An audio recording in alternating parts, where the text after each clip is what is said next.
Hey folks, what's up? Okay, so since Monday, things have taken a bit of a turn, apparently. So we're going to continue on this self-care week journey thing.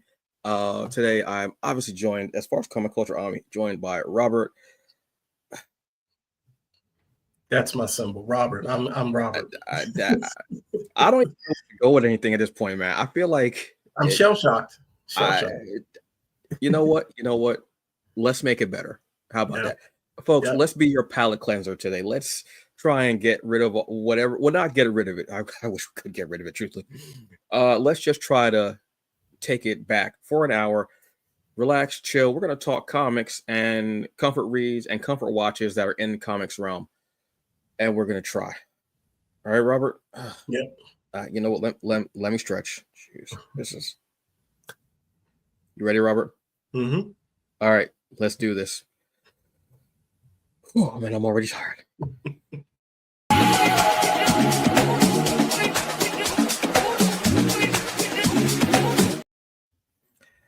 Hey folks, what's up? This is TBA News brought to you by the Hungry Bleak Show.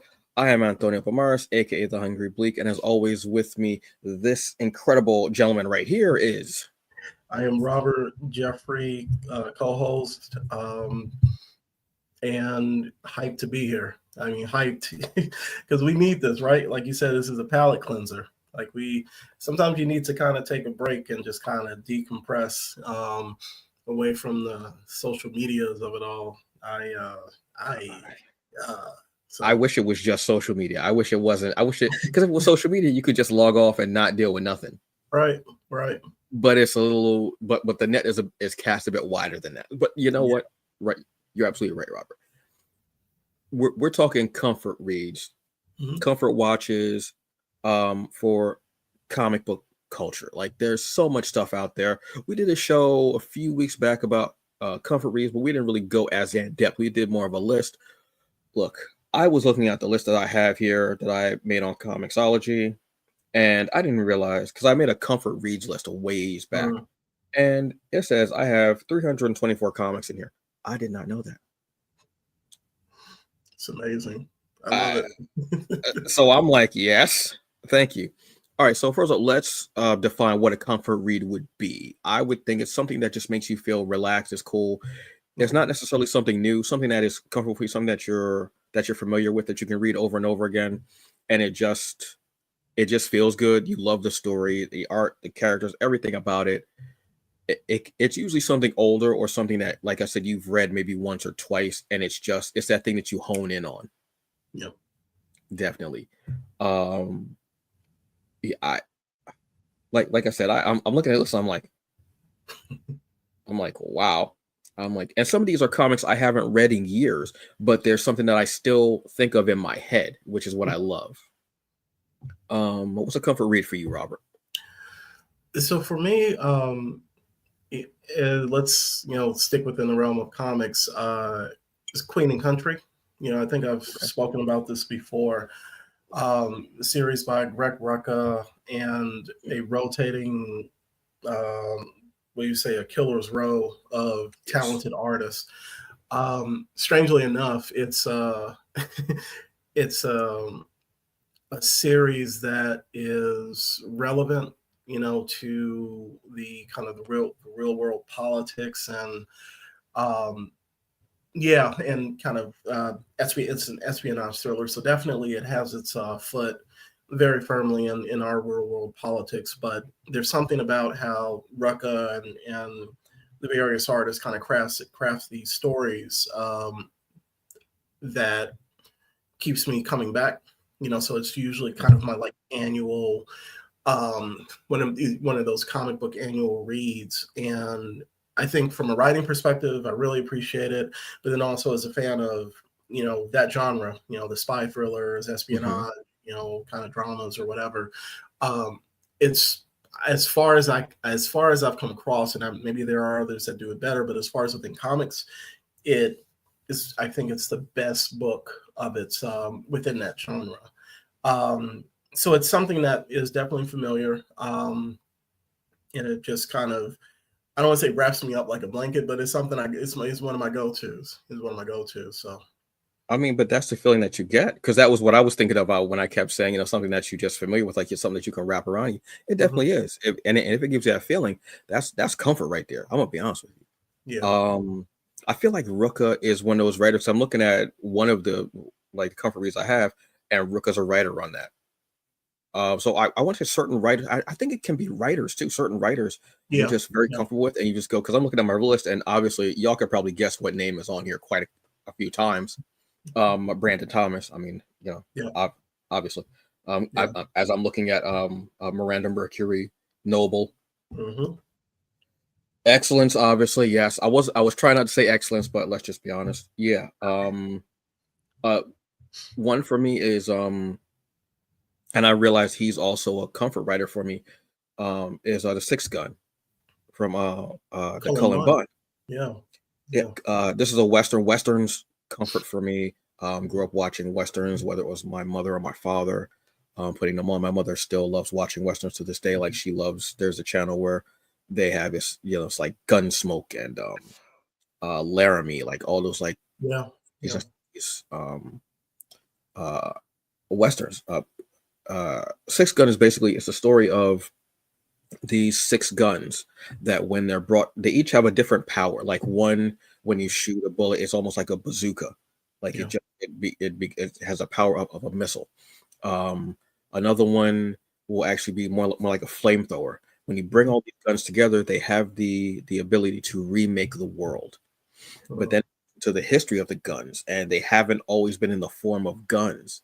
And I thought that was really interesting. So it's basically these six objects, and it just, and everyone who holds them, and the group that's trying to get them, which is led by a woman whose father was carrying one of the guns, and this rogue, and the people and the group that they amass, who each end up holding a gun, trying to Mhm. save the world, and then the group that's trying to grab all the guns to remake it. There was a sequel series which I haven't read, but I did buy it, which is called Shadow Roads. I do want to go and read through it and then read those sequel series, because I love a good western. And I love when it's something that has supernatural tends to it. Excuse Yeah. me, ties to it. I always love. I feel like that.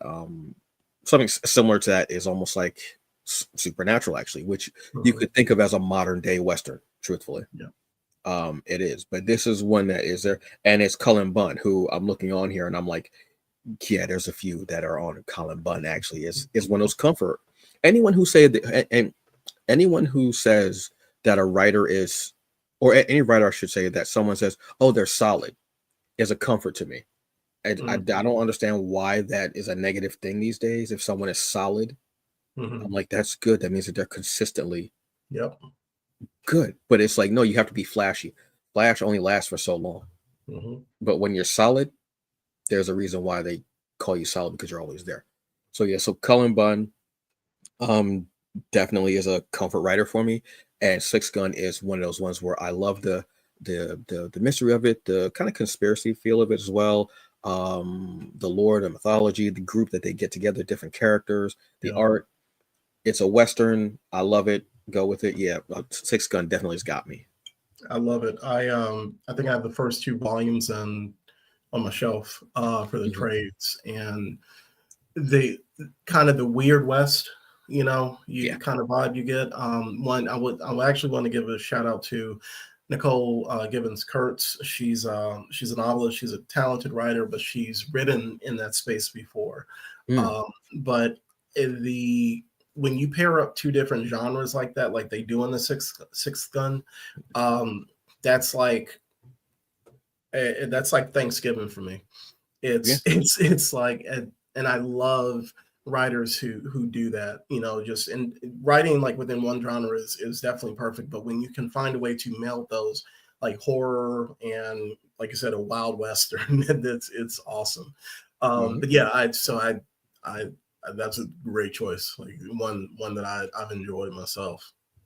Yeah, it's just one of those ones that I'm like, okay, great. And Cullen Bunn, like I said, like I've looked through, there are a couple of books of his, and I was like, I Mhm. loved when before I started getting to know different writers and their writing styles and which ones to really look Mhm. forward and which ones pique my interest. I was just buying comics that interested me, whatever had a great Mhm. story. And at a certain point, I started realizing, oh wait, all these books are by this person, all these books are Mhm. by that person. I started doing that with certain people. Cullen Bones, one of those people. Um, uh, Curry Randolph, his art was Yeah. one of those people. Danny Lore, because I had a bunch of books by Danny Lore, and I was like, wait, all these are, and they were hitting the sweet spot with me, and I was like, oh, this is all by the same person. I was like, and I started Yeah. looking, I was like, Mhm. oh, so that makes me feel good when I go, yes, I know to look for this person, Mhm. and there's a litany list of them, and it grows every day, which I'm so very very fortunate for. Love it. Love it. Yeah. I think another one I want to toss out there. I'm going to kind of it's comic book adjacent because there was a comic book spinoff Mhm. from it.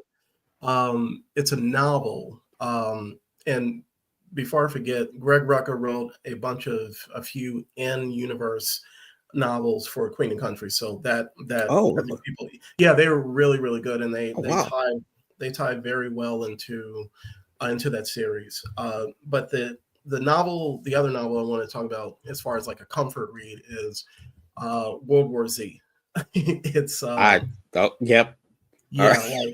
like you know me, I love zombies. Like what is it? Zombies, time travel, multiverse, That's it. dimension travel, and Anthem in D Space Nine, right? So Yes. those are the things, and Sliders. Those are the things I obsess about. But World War Z, I read the book. I know I didn't read it when it first came out. It was a few years, Mm. and Max Brooks he wrote the first book he wrote was like the zombie apocalypse survival guide or the zombie survival guide, where it's this how-to manual for how to survive a zombie apocalypse, and it's written um, like as if it's real, as if it's an actual Mhm. survival guide. And from that, and I don't know if he was writing both of these in tandem or if World War Z came out of that, but the novel World War Z is set within the same.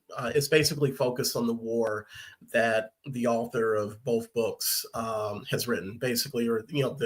the World War Z or the Z War. But the book is, and I don't know if anybody on here, if who's watching, has watched or listened to Orson Welles's World of the War, War of the Worlds radio broadcast from like back in the 40s.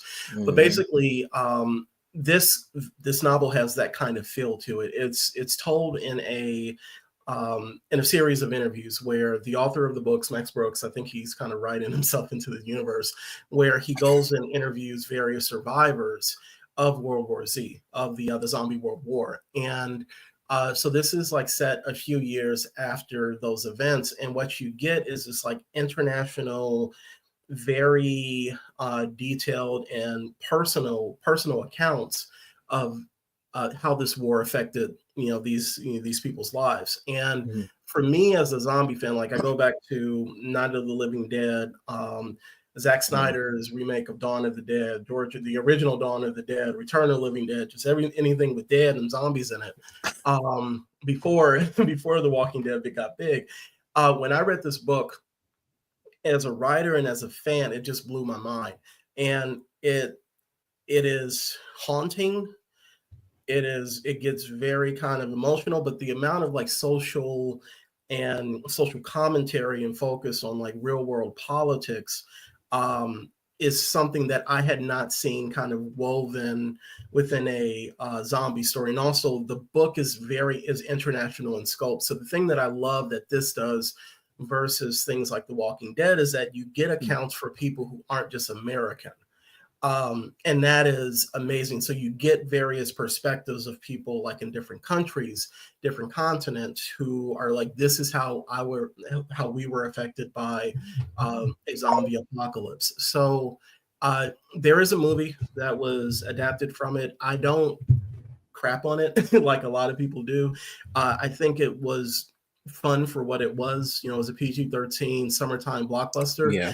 but if there is one thing that I'm just going to say it right now, if there is one book that is adapted before I die, before I leave this earth properly, I need it to be this, because I could see this as a Ken Burns documentary style um, series, or like a kind of a Hmm. docu-series type of, fictionalized docu-series, and Hmm. that would hit. It would be right up there, I think, with something like The Last of Us, as far as the amount of Okay. like care and attention. But I tell everybody, read this book. It is a good book, and I think you walk away from it seeing it as like the comfort read that I come back to every year. I listen to it on audiobook. I read the actual novel because I just enjoy it that much.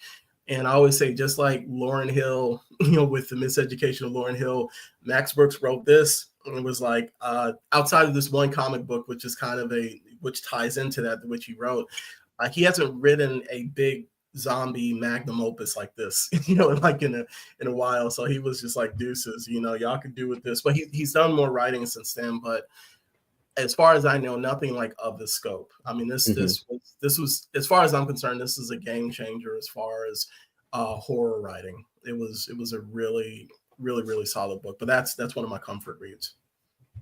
I remember people, excuse me, talking about it and saying that the book was really good, and because I saw the movie and then found out that it was a book, Hmm. and I remember people being um, divisive, I'll say, about the two, and the issues that they had with the movie and stuff like that. I think the movie is good if you haven't watched the movie. Hmm. Excuse me, I think the movie is good. Well, any movie is good if you haven't watched it. If you haven't read the books, I guess you just it's just it's a very interesting take on zombies and just the scope of it too. When you see Yeah. them all like just glomming together, Hmm. and I mean the idea of zombies is terrifying to begin with. Honestly, they're mindless, but there's so many of them. Yeah. It's and they all have that one intention of getting you.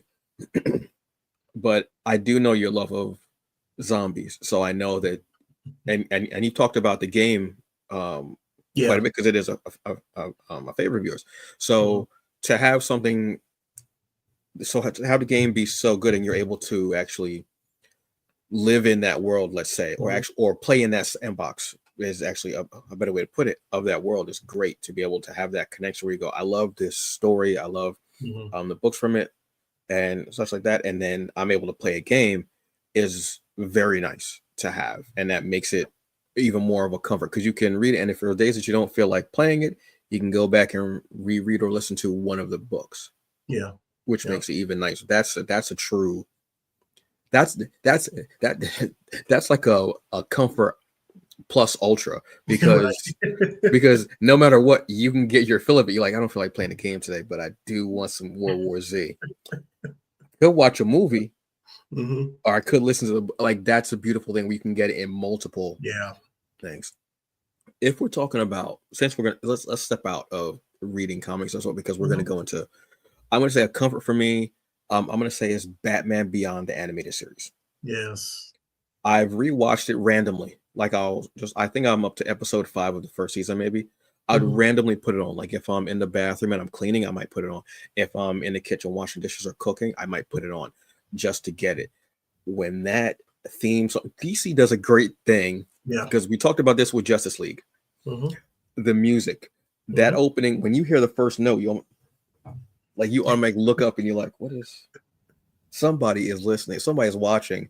Justice League Unlimited, Batman Beyond, Batman. Like they're like the first thing you hear is that like that dun, dun, dun, dun, dun, like the Warner Brothers open, and then you hear the and of Batman Beyond. It hits. The opening is incredible, even the visuals of it, and this everything, um, and how that tied into that animated DC universe on Hmm. television, um, and how it tied and how you found out his actual biology, Yeah. and I mean when I watched that episode I was sitting there like, wait, what?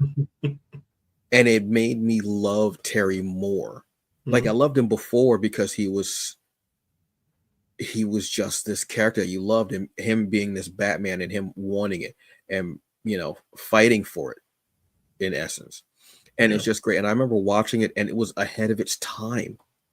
So many of our animated series, especially the Batman series, let's be honest, between Batman animated series, Justice League Unlimited, That's Mm. why they still hold up so well now. Yeah. And Batman Beyond hold up. They just because they feel timeless. They're not stuck in that 90s bubble, which unfortunately, um, Spider-Man the animated series is kind of stuck in that 90s bubble. We can love it, but it feels stuck in that 90s bubble. X-Men, I can go either or with X-Men, but X-Men had a huge breakthrough again with 97. Yeah. But the DC stuff, those anime series, they don't feel like they're stuck. If you look at someone said it, and I remember this too, the old Superman cartoons from like the let's say 40s, 50s, whatever. If you watch them now, they were on some other level type mess back then Mm-hmm.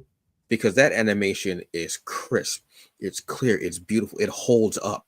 Yes, it's antiquated because Lex Luthor is like a scientist, and he's not the mogul that we know, or president that we know that we became.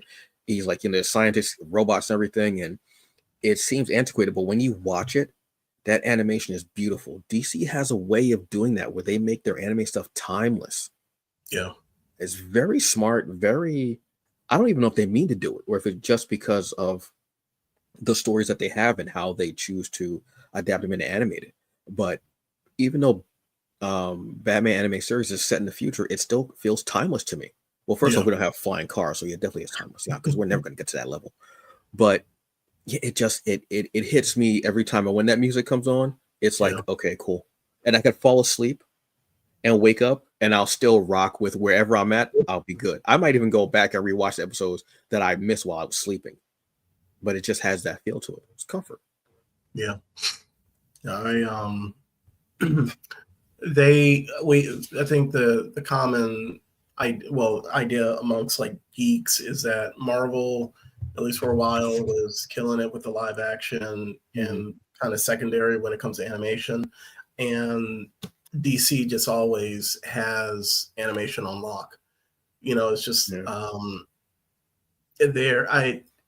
When that came out, you were thinking like, so how do we follow up Batman the animated series? They was like, let's go into the future, and you're just like, Mm.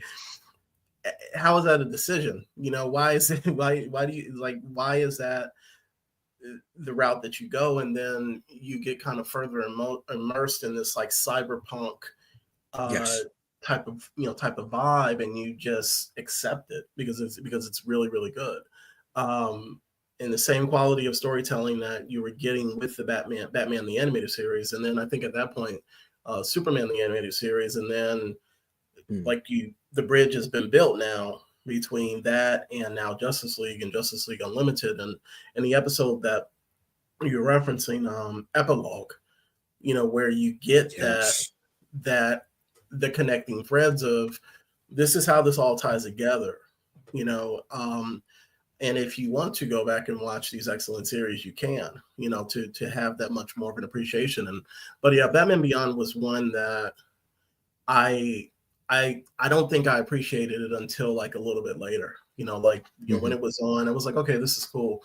But then you can tell that they were just, as with any of those shows, they were having fun. You know, Yeah. um, like super duper fun, that type of thing. So and that techno beat at the Yeah. beginning, the animated characters in the club dancing and Yeah, stuff. they were like just they were getting in like I they can't even do were it justice. Yeah, oh but yeah, that one was it's a solid choice.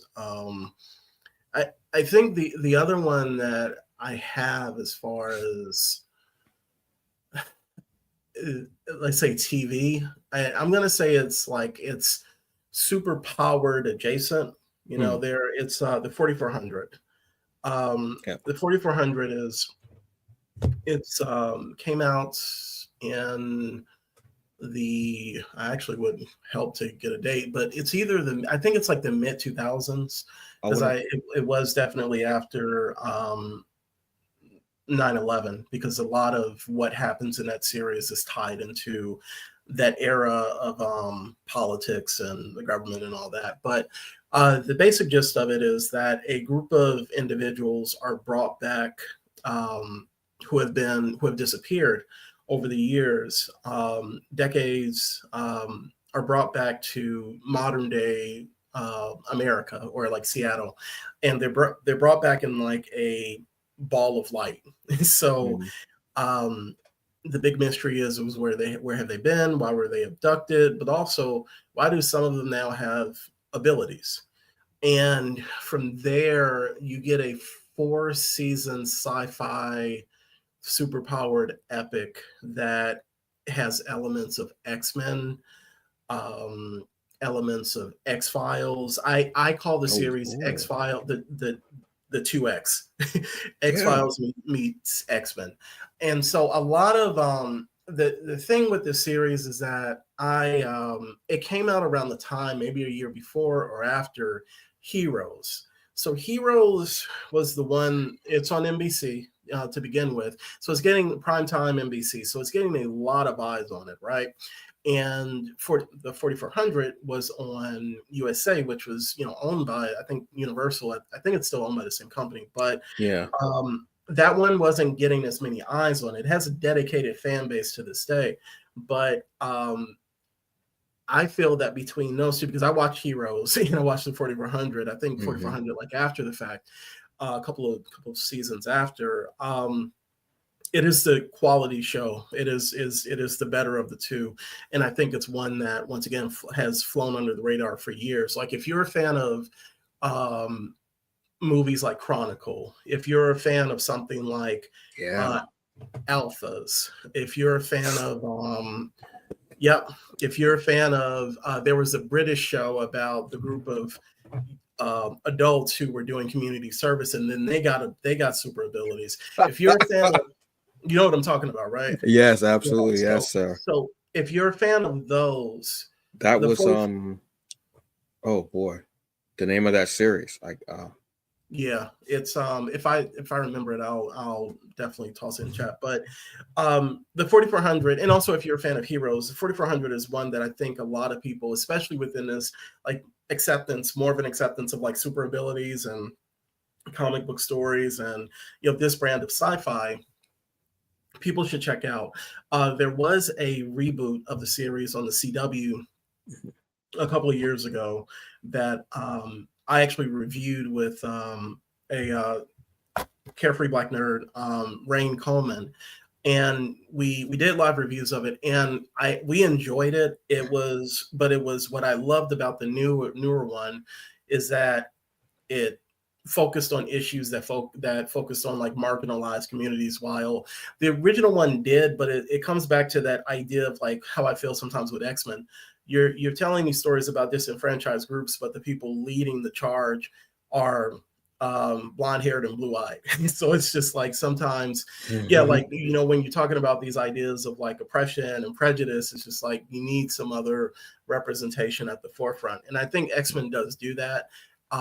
And 4400 does do that, but with the newer series, they were telling some quality sci-fi stories while also focusing on these just kind of marginalized communities. But the original series that came out like in the mid 2000s, it's one of my comfort watches, and has some of the best sci-fi of that period and just on. I recommend, highly recommend that people check that out, and the one season of the reboot that we got. it also has Mahershala Ali, That's the thing I was going to mention. I like there was a which big name, when you look but that, back, you like, yep, he was he he was the breakout star of that series, and I know he had done other stuff before that, but mhm, you get 4 seasons of Mahershala and quality sci-fi TV, and his yep, story as and this is not a spoiler, he's a soldier. Um, who was abducted from Korea during the Korean War. So when he comes back to present day, he is basically a man out of time, a black man out of time, yes. and they deal with that, on the series. But yeah, definitely. I love the cast. I love the concept. I love the antagonist. Jordan Collier, one of the best antagonists, more complicated antagonists that I've seen on TV and just in anything for a while. But definitely, that's one of my comfort watches. Yeah, that one I remember watching the original series Hmm. because it was something that was different and it was on USA. And Yeah. it had that at the time it had that cable TV following, Yeah. Hmm. which was never going to be as big as network TV following. It's different now. Yeah. Like Hmm. that show now would obviously be on streaming. Hmm. It would probably it would if it was USA, it would be on Peacock. I might not get it too many eyes. I'll be honest with you, because people aren't really looking at Peacock or Paramount for Hmm. original TV, but you'll find class act stuff on there. Yeah. Um, Yeah. yeah, that was a show that, and it was interesting because that's who brought me to it was Mahershala Ali, and I didn't know who Hmm. he was. I just knew that this was about people plucked out of time, Yeah. and I wanted to see how is this black man going to handle being in modern day America, still Yeah. having these ideas and this thought process and these traumas. And it's not like us where our trauma is in our DNA. It is. I mean, not that he didn't have trauma in his DNA, he did, but he had that fresh, "Hey boy, get off my lawn" Yep. trauma. He had that fresh dogs chasing you trauma. He had that fresh, Hmm. I don't care if you're wearing if like what your rank is, you're still boy, you're still Hmm. colored. He Yep. had that fresh trauma. You know what I Yep. mean? Like fresh from the source, really. Like, like untapped, concentrated. Like, you know what I mean? Like, racism, just like I remember it. You know what I'm saying? Like he had that, Yeah. and he played it so well. Hmm. I didn't watch the reboot, remake, The reboot. Yeah. The reboot. the reboot of it. I didn't watch it because it was on CW, Yeah. and I felt like it wasn't going to give me as hard of a hit as it would have on as the original did. It may have, but it was It. just the fact of when I Yeah. see CW, I go, It did. And the thing that I is unfortunate about that show came out around the time that the CW was making its transition from scripted TV to where it is now. So the show was it was probably I'd say this was one of the ones on the chopping block, which it was. hmm, But as far as the content that we got, that's one of the things Rain and I talk about on our review of the show is that they came with it a bit harder than they did on the 4400, and I think it's a hmm, testament to that writing staff that we are now our writing rooms, our writers rooms are more reflective of the world that we have now versus back in the mid 2000s when they hmm, probably didn't have a lot of brothers and sisters and members of the LGBTQ plus, because that was one thing that was surely represented on that show, all forms of sexuality and hmm, lives, and also black women being at the forefront. There were, and that was something that was kind of non-existent on the original series. hmm. So I definitely see. I mean, if you see it somewhere, definitely give it a shot. I mean, it's just the one season, but It I wasn't I feel two. that what was that?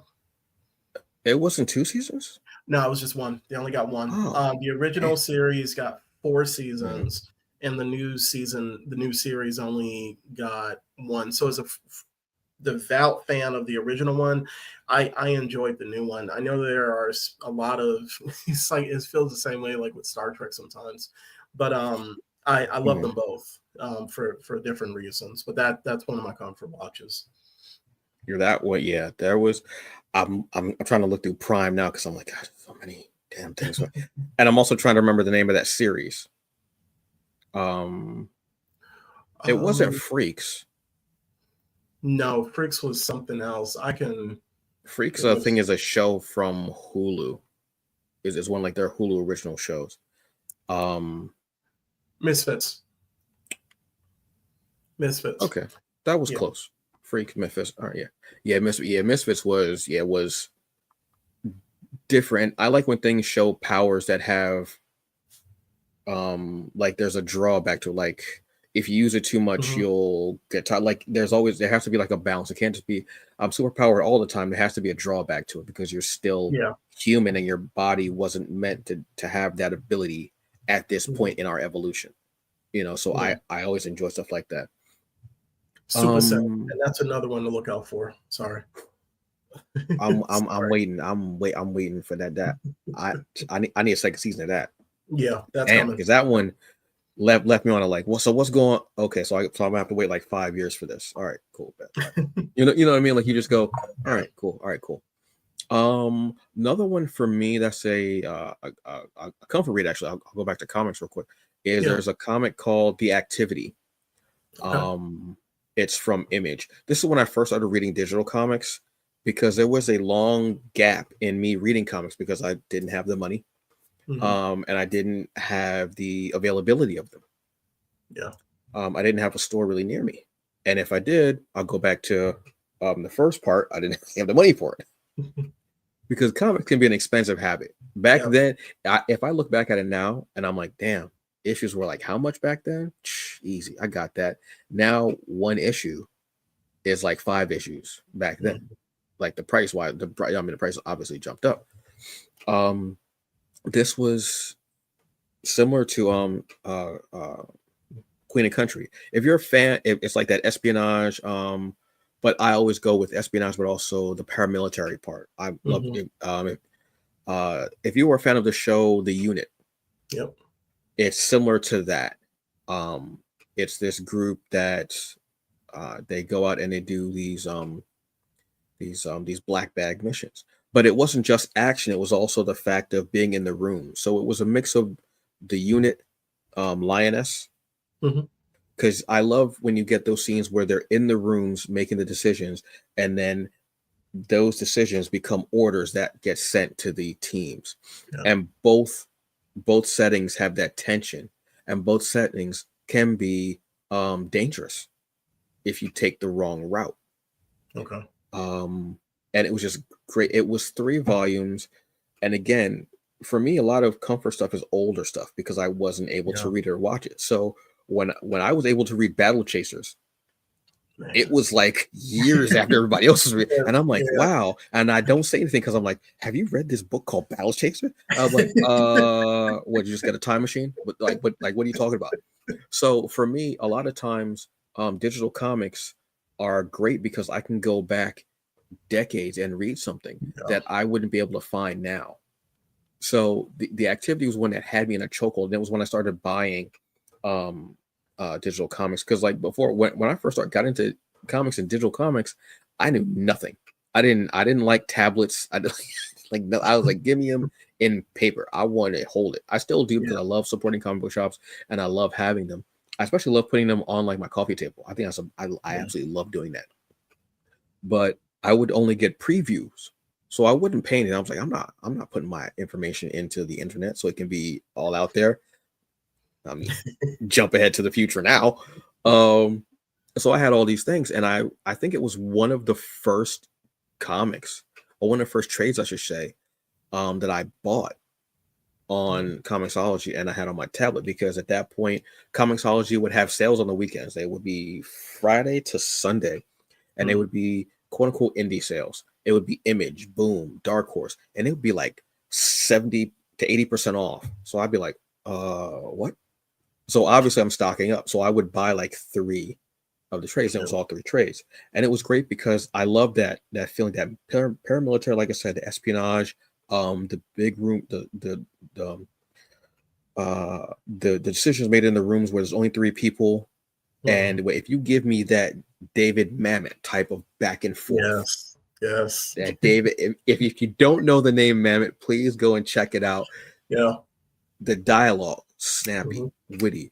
It's almost like they have these retorts chambered in their head already. They thought about this retort like 5 years before, and it's been chambered, waiting for somebody to make that move, so they could say, "Not on my watch," or whatever it is.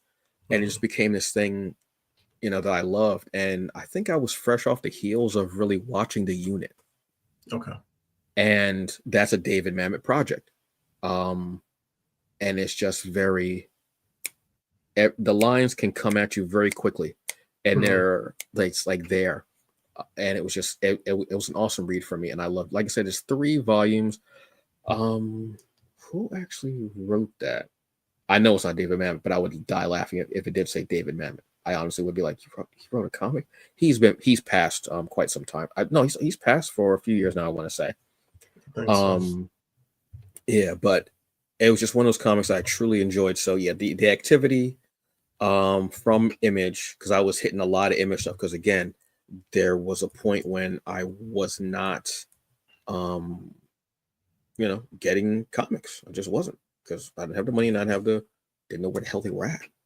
Yeah, just to be honest with you, just Hey, didn't. I'm still playing catch up on stuff. So I told you the thing that irritates me is like when you this is a geek pet peeve when you're talking to somebody and you mention that you watched something, you came across something that a lot of people had seen, and then somebody says, "You haven't seen that?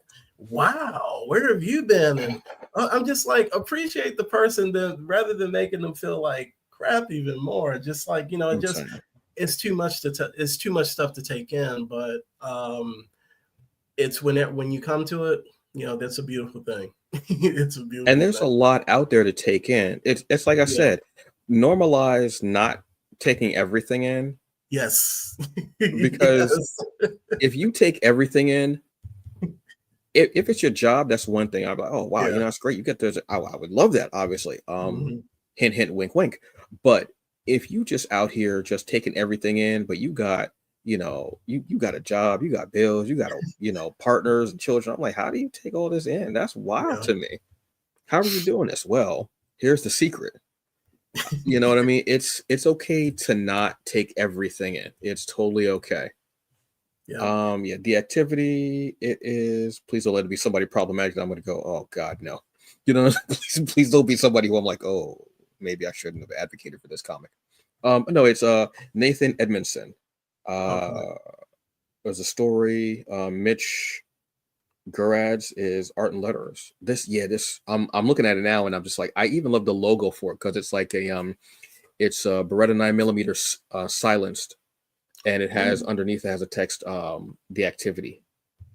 Uh, okay. yeah, This thing said follow Team Omaha from Uzbekistan to yes, Somalia to yeah. Minneapolis. It was just I'm like, Look, that's like, just a wow. Uzbekistan, Minneapolis. You're like, oh, that's a lot. That's a y'all everywhere. That's yeah. okay. And that's like a Michael Jackson tour. Like, I'm going to Uzbekistan next week, right? The only cat who Yeah, could say that in a conversation and just passing. I mean, well, he's dead, but still, you know what I mean. He's like the only yeah. cat that can go. I'm going to Uzbekistan next Tuesday, right? Yeah, yeah, yeah, yeah. I will definitely be adding this to the list. Yeah, Yeah, this was that's good. one of those really cool ones that I love. Yeah, Team Omaha, they were just they were just an awesome one for me. I love it. I love it. This is pretty cool.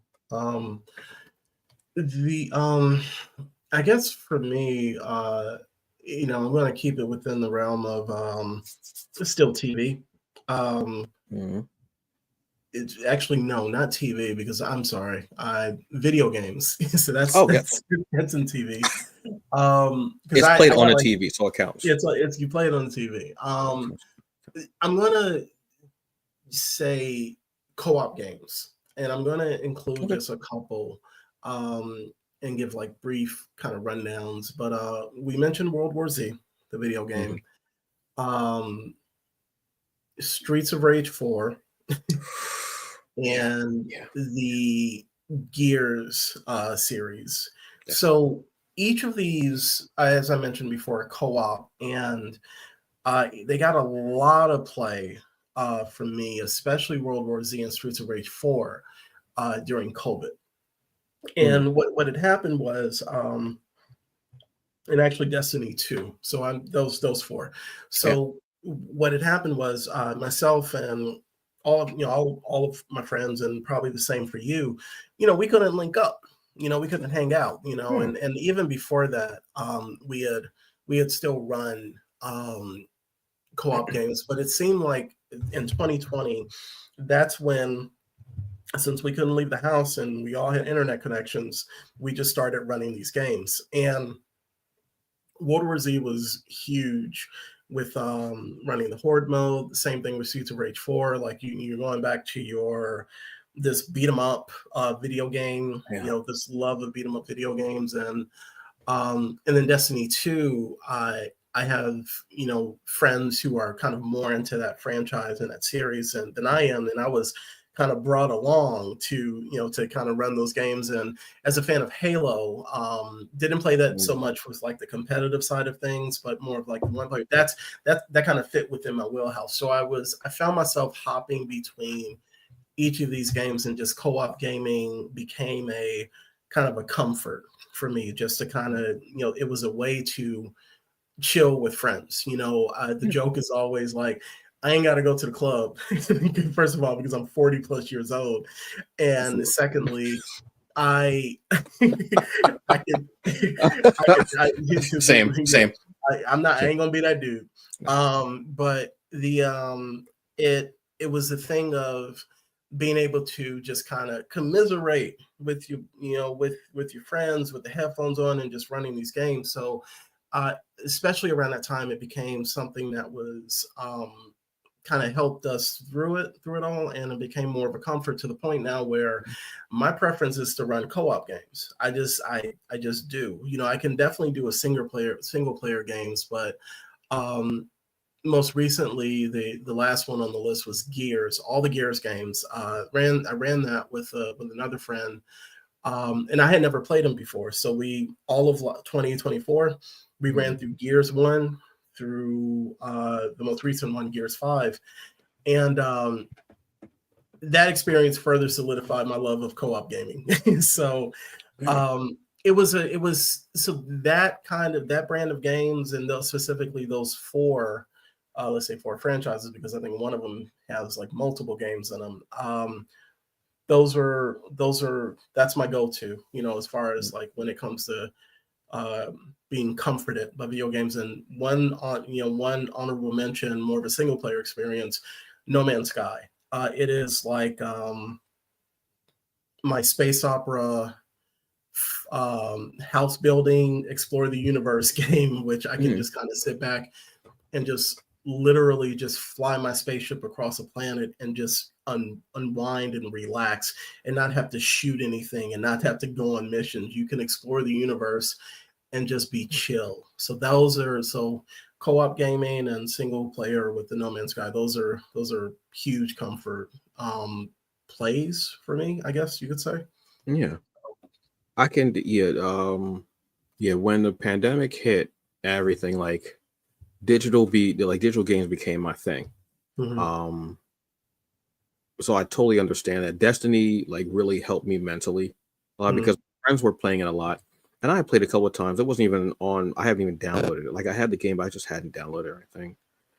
I played a little bit. I was a huge fan of the first one, but the second one I was like, okay, and I was like, I don't really know what the hell I'm doing. I'm just killing to kill stuff. I'm not like, and then they're like, oh well, there's this, and they taught me like the ins and outs and exotics and different things you can do. I was like, okay, cool. I started playing that more, and I started playing with my friends, and then a couple of the people in our chat group, they would have this race. As a matter of fact, Jabba, co-host for the anime and gaming updates channel, is one of the people. They would have a race to see who could get to level 200 first. And it just became this funny thing where we would have like Gambit, or if somebody was having trouble with a particular part of a storyline, they would help them, because you can have the 5 teams of 3, everything like that. I'm gonna say a game for me that was that I still think about is Spider-Man Miles Morales. Yeah. Actually, both of Spider-Man, both of the Spider-Man, Marvel Spider-Man Miles Morales. There's something about, and I totally understand why Peter and Miles do it, because it's so breathtaking. There's something about web slinging through New York City. It's there would be times when I would be streaming it, like, because I started streaming at that point. I was like, the hell, streaming it, and it was something so cathartic about just web slinging and flipping and doing the tricks and everything, and then catching yourself and doing that, changing to a different costume. Miles had better costumes. Let's hands down, Miles had better costumes. I love a costume with a hood. Like, I'm just a huge like hood, obviously hoodies all day. I love that. So to be able to swing through and doing tricks and aerials and landing on this and seeing the sights of the city and everything, being, from Jersey and New York, I would go, oh, I actually went to spots, and I was like, I wonder if they got this spot. And I went to spots. I was like, oh, there it is. They actually had it there. It was cool to me. So that was one. Another one for me was this is in that same vein of and it was very apropos because it talked about like a pandemic, plague, epidemic thing as well. It's a paramilitary third person shooter though, and it's The Division. Man, that's I forgot to mention that one, but yeah, The the yep. the division, which I wish it was cross play. Man, we yes, like we would build a team. God, I wish it yeah, was cross play. That one yeah, had me because again, the first one was in New York, the second one is based in DC. yeah, New York, I would go, you know what? I wonder if they have because I would go to where my comic shops are. yeah, I see if my shop was there and I'm like, damn, this is what happens. One of them I get to because it was the forbidden zone, and I yeah. don't go too far in the forbidden zone. Hmm. I was like, I would go a certain point, and when I see like a life bar, I go, nah, I'm just back on up and going about my business. I'm gonna go back this way. I wasn't messing because I didn't want to lose my stuff, and I because what Yeah, happens. But I love that game because you could just go all. The only thing I wish is that there were vehicles because it was a lot of walking in that game. The yeah, steps, you getting your yeah. steps in. Fast travel was a plus in the. I don't know if they have it in the first game, but I know they have it in the second game in Yeah, DC. they have it in there. Yeah, But I mean, fast travel is cool. But I like actually being able to see this. Yeah, to like see it. And I would yeah, like if they had it could have been a mountain bike. I wouldn't get just something else besides just what I mean, just being able yeah. to if it had been like a motorcycle, like maybe a Hmm. Jeep or something like that. It could have even been like Days Gone. Days Yes. Gone is it could be like that where you fill it up with gas or Yeah. something like that. Like I would have loved that. Days Gone is in that similar vein. It's not that's not really comfort for me. Hmm. It's somewhat nerve-wracking because I'm like, I got to go all over, and then I'm like, wait, how many are over here? I'm like checking to see the safety, like how safe is this area and everything, and the noises in there. Sometimes you hear them like in the woods. You're like, okay, never mind. Bet Yeah. I'm gonna go this way. And your bike is loud. I don't care what silencer you put on your bike. Your bike is loud. That bike is loud as hell because it's a chopper. But I would have liked something like that in the division. But I said, like I said, I love the fact that the first one's based in New York, but the Yeah. second one is based in DC, which Yeah. I would love to go back to DC or the DMV area. I know a lot of y'all in DMV, love it, but that's one that hits me so much. Destiny, obviously, yes. Yeah. The freedom, the beauty of it, the settings are so beautiful, and I love having full sets of armor. And Yeah. I shade everything in a particular shader because purple, obviously, Yep. and I love doing that. And it's something when I'm able to focus myself. Like I love playing with people, it's fine, but there are times where I just want to play by myself Yeah. and Yeah. do something. And that's usually when I'm going after like a catalyst for the Mm. exotics when I'm like, I wanted, so I'm just focused on this. I've tried to do a catalyst every week. Mm. I have a video that I have put on TikTok, which I don't know. I don't I have no idea what's going on with it because I can't re-download TikTok because it won't let me, but I think TikTok's back up. I have no idea, whatever. Where I had, and I will send it to to my group, and I would because they call because Jabba actually remade the song "Classic Man" but said "Catalyst Man," and I was like, "It's fair. That's fair." And I sent a video and I made it, and I think it was like maybe 7 different catalysts because I started Mm. like uh recording the video when I would insert the catalyst in. I started doing that, and I was like, another one, another one, another one. And it just became really fun for me. And I started Yeah. doing that because it was just cool. And it was just something that I could focus on mentally. It kept me in a space of this is what I'm focusing on right now. Everything else that's going on, no, Yeah. this is right here. And that's fun. Between that and then swinging through New York on Yeah. webs as Miles Morales more because I like the way Miles moves a bit better than Peter. He has more of Mhm. a rhythm, if I want to say it, to his movement, if that makes any sense. But that was just more fun for me.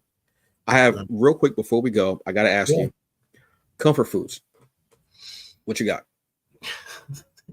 I'm about to enforce the stereotype. Lord forgive me.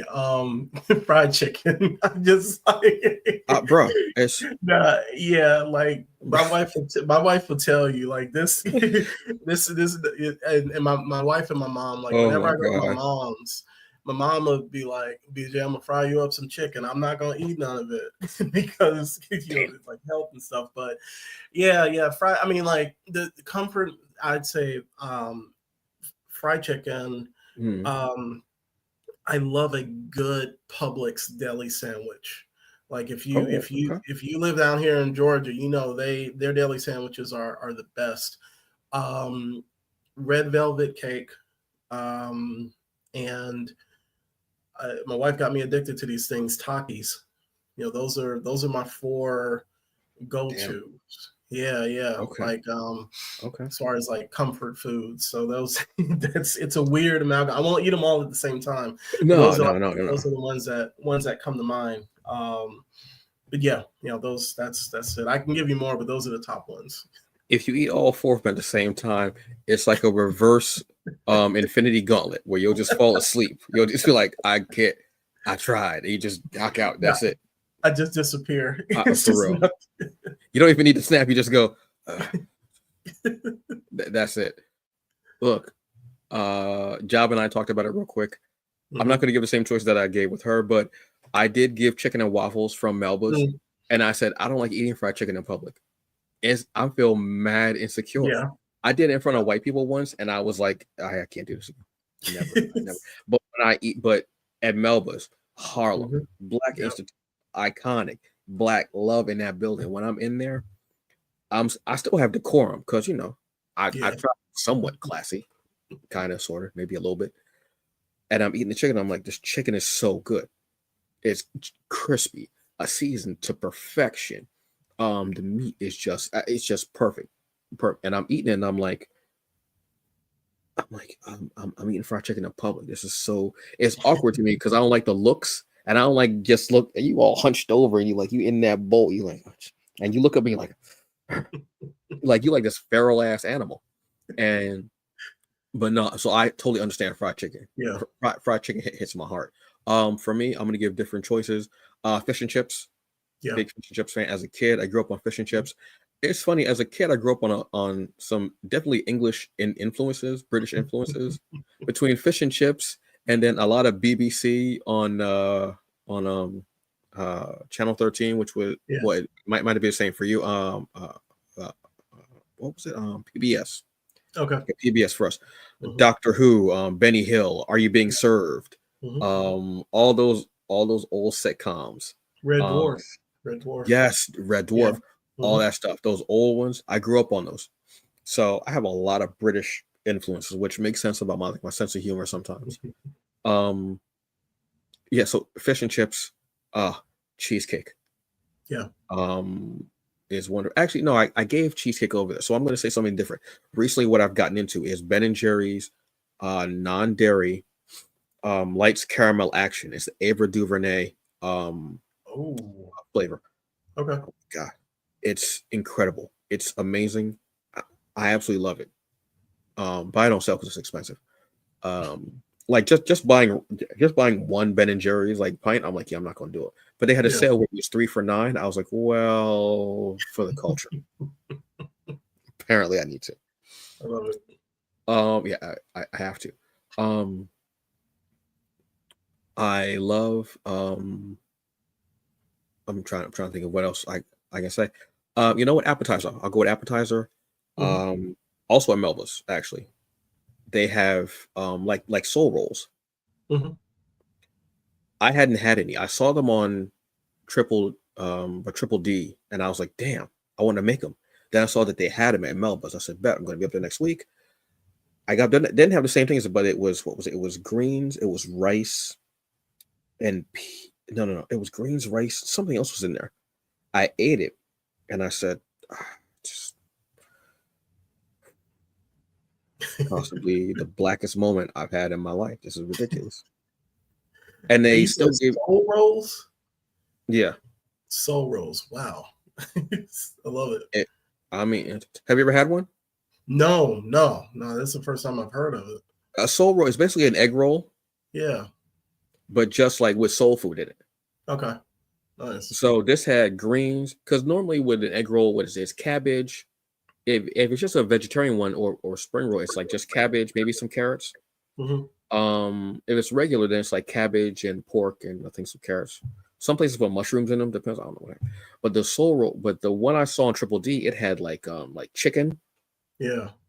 like it had like chicken or turkey. I think it might have been turkey because it was greens. So I think it was smoked turkey, the chicken, sweet smoked turkey greens, and something else was in there. This one it had greens, rice. I want to say a little cheese. Okay. I I felt I felt so Negro-ish when, and I don't even know how that word even came into my mouth right now. Yeah. I felt so Negro-ish, and they gave you like this sweet and sour sauce that has like a little kick to it. That's almost like a Mhm. bit of almost like a sweet and spicy sauce. Yeah.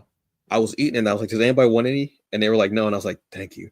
And I was like, oh, I felt horrible, but I wanted them to say no, and I Yeah. think they saw it in my eyes, like, "Y'all don't want to, do you?" It was wonderful, delicious. Well, As far as I'm gonna say a snack. Favorite snack I love are tortilla chips. okay. I love tortilla chips. Doesn't have to have cheese on it. It could just be just raw tortilla chips. I mean, not raw, obviously cooked and seasoned. Season. But there's something about I like them better than potato chips, better than whatever. It's just Mhm. something so therapeutic about them, and they just have a wonderful crispness and everything to them. So those are my. But you. See, I'm thinking Yeah. about food. I'm thinking about the seasoning, and my It's nose all just caught this things. because all that seasoning. So those are my choices. Um, yeah. Nice. So look, this show was about comfort. It was about self care. It was about food. Now I'm hungry again. It's ridiculous. It's about like, and both these shows, folks, you obviously will see me. I'm wearing big hoodies, big joggers. Y'all know I usually like my shirts medium, but it's just relaxing and cool. And we've had a lot going on the last couple weeks. The last couple of days have been, I don't know how to put it. I'm not gonna put it anyway. I'm not gonna. That's not what this is for. Yeah. Week with Java, who I want to thank, and Robert, who I want to thank. It was about just let's talk about stuff that we like to talk about and fun stuff and just going through it and giving each other ideas like, oh, you like that? So I keep trying to find Queen and Country. I've been trying to find on Global Comics, they don't have it. Okay. So I'm gonna have to go through Comixology to get it, Yeah. which is a problem because I'll read through it. But then I was thinking about the activity, and I downloaded Volume 1, obviously while we've been talking. So I can Yeah. read that because I have time to read that along with every other new thing that's come out. Obviously, why not? I But added it to the list, so thank you. Thank you for that. yeah, and I think after I cap on Destiny, I'm gonna have to go back to the Division because there's a whole new thing. Like, there's no way to finish the Division 2. There's no way. Mhm. It continues every time I've got like every like Mhm. areas settled and they're good. It's like forces come back and take it over, and there's a new regime, and I'm like, didn't I just? And I'm like, ah, When the third one comes out, that has to wait, be crossplay, and we need to run that with Mac because the third one? our if there's a third one coming out, and my Oh, hope is that it's crossplay. But what I Mac and I, our story behind the Division 2 is that was Washington D.C. after the insurrection, the Walmart insurrection. So we that's the mindset that we have. But we love running that game. So yeah, if the third one comes out crossplay, all three of us are running that. I'm saying that here on the show. yeah, it has. I don't know why it's not crossplay. It really should be because it's one of those games Yeah, that it really should be crossplay. It yeah. has that feel to it, and I think it would be so much fun if it was. Hmm. Because people play it, and it's just it's a big massive game, a like both of them should be. If the first one isn't, the second one definitely should have been. Should I have don't been. understand why they even had like a little 5 minute or 10 minute movie Hmm. on Prime, I think it is. That I Yeah, saw, yeah, on Prime because I was like, oh, somebody got and I saw the time and I was like, oh, it's only like 10 minutes. I was, damn, but I watched it because I enjoyed it. yeah. What have you? So, folks, look, there's a lot going on. I realize that. What I will say is this: thank you to the 92%. You know who you are. The rest of you, kiss my ass. This is Yeah. your fault. There's a line in East of West that says, I'm going to paraphrase it because I can't quote it exactly. This isn't the world that we wanted, but it's the world that we deserve. You damned us all. Yep. So It's like that thing. When they came for them, I said nothing. When they came for the other group, I said nothing. When they came from that group, I said nothing. When they came for me, nobody said anything. Yeah, this is your fault. That's it. On that note, folks, you have a very good evening. Enjoy the rest of it. Like, share, subscribe. Do all that. I'm horrible at promotion. I know that, folks. I apologize. Like, share, subscribe. Next Wednesday, we will be having our geek upfronts, geek culture upfronts. We'll be talking about everything that we're excited to see, play, read, what have you, in February. I think we've all got some really great lists, so we're gonna have some exciting stuff. I think I actually have a couple of things pre-ordered. Truthfully, I'm gonna be honest with you. I know there's one thing that I'm definitely putting the gift card towards. Definitely. Nice. So we'll see you next week. Hey, be safe out there. Do the best you can, and just don't be a dick. Just don't. It's so easy. It's so easy. All It's right. very easy. Y'all have a very good evening. Enjoy the rest of it. We'll see you next week at 8 p.m. Eastern Standard Time. Excuse me, 8 p.m. Yeah, Eastern Standard. I don't know why I thought it said Central. I'm tired, y'all. I'm gonna look. Go drink some water. See y'all later. Peace. Bye, y'all.